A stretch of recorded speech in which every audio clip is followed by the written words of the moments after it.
எல்லா டிசைன்ஸுமே மேட் பண்ணலாம். ஸோ இப்போ நீங்கள் நார்மலாக blouse designs, churidars, kurtis, sarees எல்லாமே எல்லா டிசைன்ஸுமே நம்ம மேட் பண்ணலாம். ஆனால் நம்ம பேசிக் மாடலில் ப்ளவுசஸ் போடுற மாதிரி இருக்கும். ப்ளவுசஸ்ஸு, டிஷர்ட்ஸு, லோகோஸு, இப்போ ஒரு லோகோ கேட்குறாங்க, எல்லா டிசைன்ஸுமே நீங்கள் மேட் பண்ணலாம். ஸோ நாங்கள் ஃப்ரீ ஆஃப் டிசைன்ஸ் ஒரு மிஷினுக்கு கொடுத்துட்றோம்.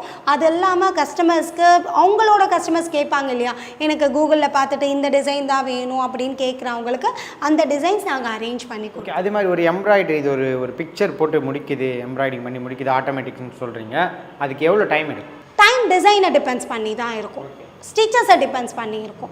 எவ்வளோ ஸ்டிச்சஸ் அதிகமாகுதோ அவ்வளோ டைம் ஆகும். ஸோ நம்ம மிஷின்ஸில் 2 ஹவர்ஸில் ஒரு கம்ப்ளீட் ப்ளவுஸ் பண்ணுற அளவுக்கு டிசைன்ஸும் இருக்குது.